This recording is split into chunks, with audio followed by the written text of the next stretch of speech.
Hey, what's going on? You know who it is. You know what it is. This is your boy Town B is. All right, so I want you to hear something.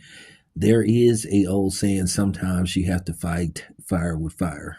Or the typical, if you bring a knife, you bring a gun.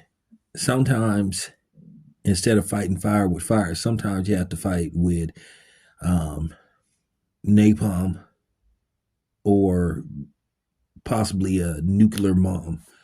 Here sometimes you have to go Hiroshima on some of these people.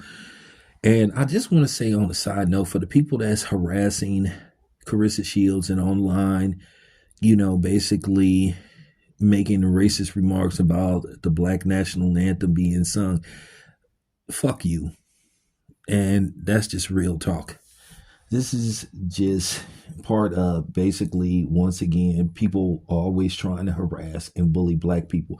And I'm gonna say something: if you ain't black, you ain't got no business giving your unwarranted opinion.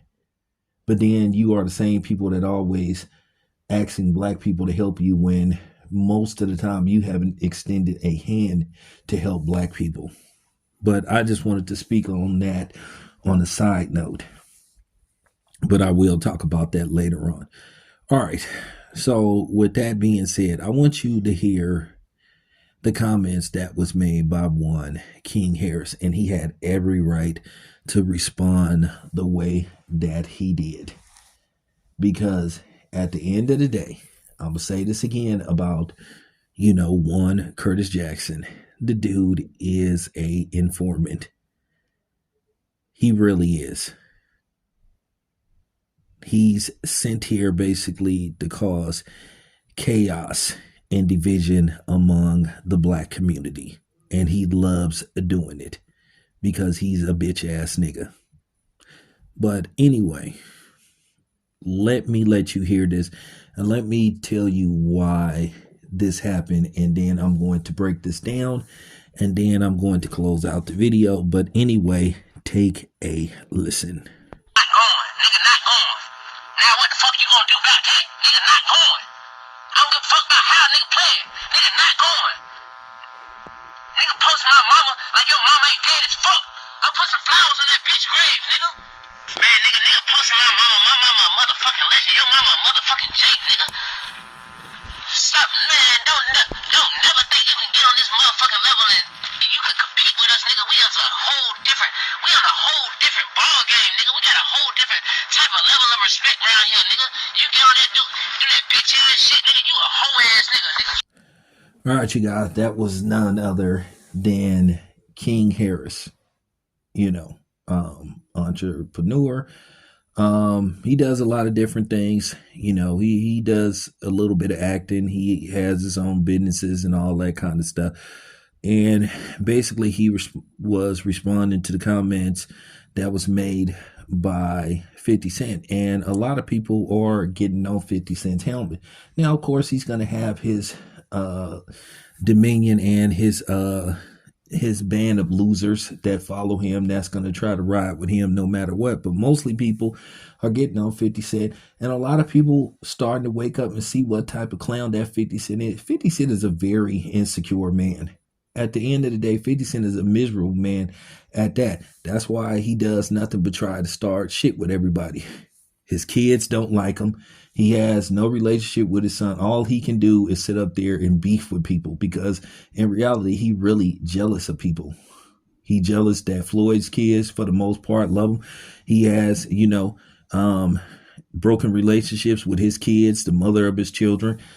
He has no wife to go to. All he can do is sit up on the internet and harass and bother and try to pick on black people. But then again, when you respond to him, then he's talking about he wants to fight. And at the end of the day, Faison accepted his challenge and said, let's get in the ring. And yet, he's yet to respond because that's what the dude does. He's divisive and he does that on purpose. I cannot remember the last time I seen 50 Cent going at somebody that wasn't black. At the end of the day, people were tired of his antics. This man is 50 years old and conducts himself like a 15-year-old who doesn't get attention from his mommy. But then again, his mommy isn't here. And then again, we don't know what happened with his father. And it's obvious he didn't have any male role models in his life because at the end of the day, he can't sustain, like I said, a relationship with his own son. And he calls his son a bitch ass nigga. Well, like I said, it takes one to know one. And I guess it runs in the family because 50 Cent is definitely the definition of a bitch ass nigga. For some reason, instead of just, whatever this ridiculous beef that he basically, manufactured just to distract, just to distract people from, calling him out for not, taking the versus battle. He basically, for some reason, attacks T.I. and talk about, oh, he's a snitch and all this kind of stuff. And we all heard and seen documents of and proof of 50 Cent being an informant and a snitch, no matter how much he tries to deny. So I think it take nerve for 50 Cent to call somebody a snitch when he's a documented informant. That's just real talk. And we have the names of who the people he done snitched on, and we know he didn't got restraining orders put on him. He did get restraining orders put on him. He didn't got restraining orders put on him. This is a dude that talks about other people fighting with women, and he's had fights with women. And he's had to get orders of protection put on him from women. He's been accused of domestic violence and having issues towards women and threatening women.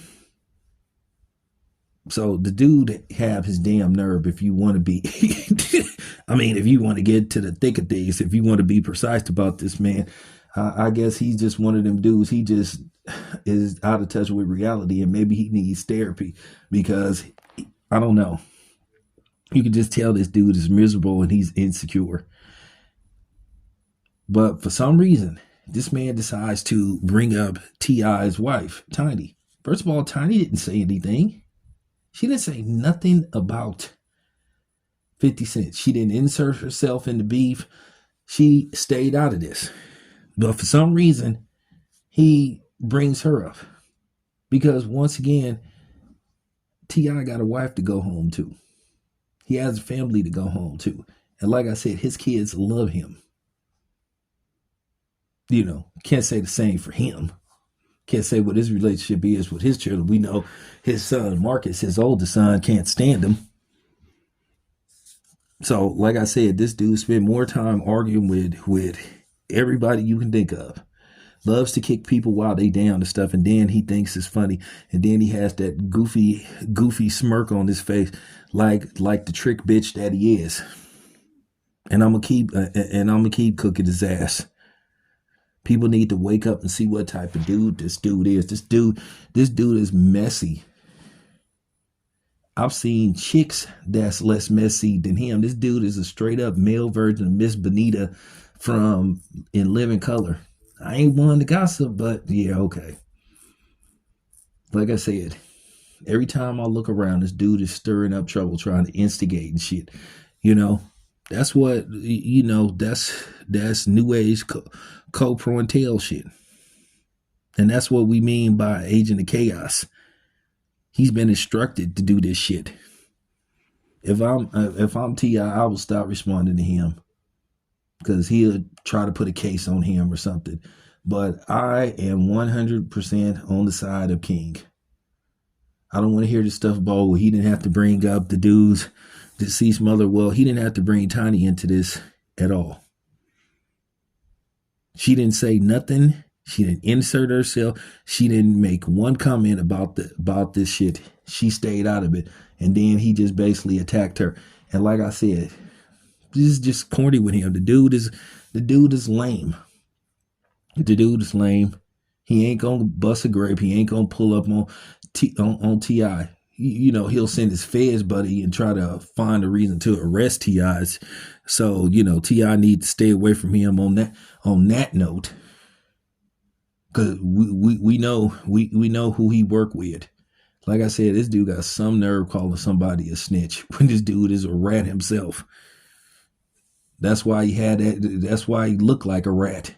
That's why his teeth, this two front teeth big like that. Goofy ass 50-year-old nigga acting like a 15-year-old. But anyway, I said enough. This your boy Town. I'm out.